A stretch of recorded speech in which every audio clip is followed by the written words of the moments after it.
అందరికీ నమస్కారం అండి. ఏపీ గవర్నమెంట్ నుంచి ఇప్పుడిప్పుడే ఒక ముఖ్యమైన అప్డేట్ అయితే రావడం జరిగింది. అదేంటంటే కుటుంబానికి ఒక గుర్తింపు సంఖ్య యూనిక్ ఐడీని అనేది తీసుకుని రానున్నట్లయితే చెబుతున్నారు. అంటే ఫ్యామిలీ బెనిఫిట్ కార్డ్ అనే ఒక కొత్త రకం కార్డ్‌ని అయితే తీసుకురానున్నట్లు చెబుతున్నారు. దీనికి సంబంధించిన పూర్తి ఇన్ఫర్మేషన్ అనేది ఈ వీడియోలో లాస్ట్ వరకు చూసి తెలుసుకోండి. వీడియోని ఎక్కడ స్కిప్ చేయకండి. వీడియోని అయితే మీరు లైక్ చేయండి. లైక్ చేస్తేనే ఇన్ఫర్మేషన్ ఎక్కువ మందికి రీచ్ అవుతుంది. లేకపోతే రీచ్ అవుతుంది కనుక లైక్ చేసి సపోర్ట్ చేయండి. ఇక టాపిక్‌లోకి వెళ్ళిపోతే కుటుంబానికి ఒక గుర్తింపు సంఖ్య యూనిక్ ఐడీ అనేది అమల్లో భాగంగా ఎల్బీసీ అమల్లో భాగంగా కుటుంబానికి యూనిక్ ఐడీ అనేది ఇస్తారని అయితే చెబుతున్నారు. అంటే ఆధార్ కార్డు తరహాలోనే ప్రతి కుటుంబానికి ఒక ఫ్యామిలీ బెనిఫిట్ కార్డు అనేది ఇస్తామని చెబుతున్నారు. ఈ ఫ్యామిలీ బెనిఫిట్ కార్డులో కుటుంబంలో సభ్యులంతా కూడా ఈ కార్డులో ఉంటారని చెబుతున్నారు. అంటే రేషన్ కార్డులో ఎలా అయితే కుటుంబ సభ్యులందరూ ఉంటారో అదేవిధంగా ఈ ఫ్యామిలీ బెనిఫిట్ కార్డులో కూడా మొత్తం కుటుంబ సభ్యులందరూ ఉంటారని, అలాగే ఈ కుటుంబంలో ఉన్న సభ్యులందరూ కూడా ఎటువంటి ప్రభుత్వ పథకాలు పొందుతున్నా సరే ఈ కార్డుకి లింక్ చేసి ఉంటారని అయితే చెబుతున్నారు.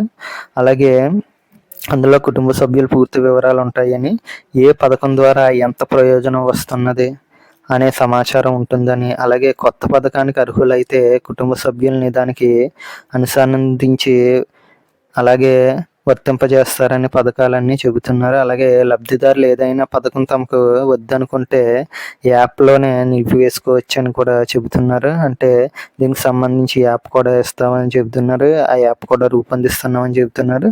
దాంట్లో వీరు ఏదైనా పథకం వద్దనుకుంటే దాంట్లో నిలిపివేసుకోవచ్చని చెబుతున్నారు. అలాగే కుటుంబం పేరుతో ఉన్న విద్యుత్ మీటర్లు, అంటే కుటుంబంలో ఎవరెవరికి ఎన్ని విద్యుత్ మీటర్లు ఉన్నాయి, కరెంటు మీటర్లు అనేది కూడా దీంట్లో వస్తుందని అయితే చెబుతున్నారు.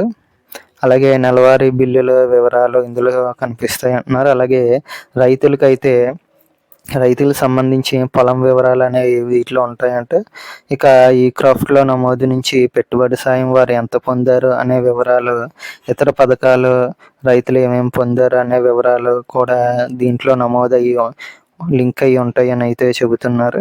ఇక గ్రామం నుంచి మరో గ్రామానికి, పట్టణానికి వలస వెళ్ళినప్పుడు యాప్ ద్వారా చిరునామాను కూడా మార్చుకునే అవకాశాన్ని అయితే కల్పిస్తామని అయితే చెబుతున్నారు. ఈ విధంగా ఫ్యామిలీ బెనిఫిట్ కార్డులు అనేది ఏపీ గవర్నమెంట్ ప్రతి కుటుంబానికి అందిస్తామని అయితే చెబుతున్నారు. ఈ ఫ్యామిలీ బెనిఫిట్ కార్డుని లింక్ చేస్తూ ప్రతి పథకం అయితే ఇక నుంచి అందనున్నట్లు అయితే చెబుతున్నారు. ప్రతి పథకం కూడా ఈ ఫ్యామిలీ బెనిఫిట్ కార్డుకి లింక్ చేసి అందిస్తామని అయితే చెబుతున్నారు. ఇది ఫ్రెండ్స్ ఈ వీడియోలోని ఇన్ఫర్మేషన్. ఈ ఇన్ఫర్మేషన్ కనుక మీకు నచ్చినట్లయితే ఈ వీడియోని లైక్ చేయండి. మీరు లైక్ చేసి సపోర్ట్ చేస్తేనే మరిన్ని మంచి వీడియోలు అయితే చేయడానికి అవకాశం ఉంటుంది. అలాగే ఇన్ఫర్మేషన్ ఎక్కువ మందికి రీచ్ అవుతుంది.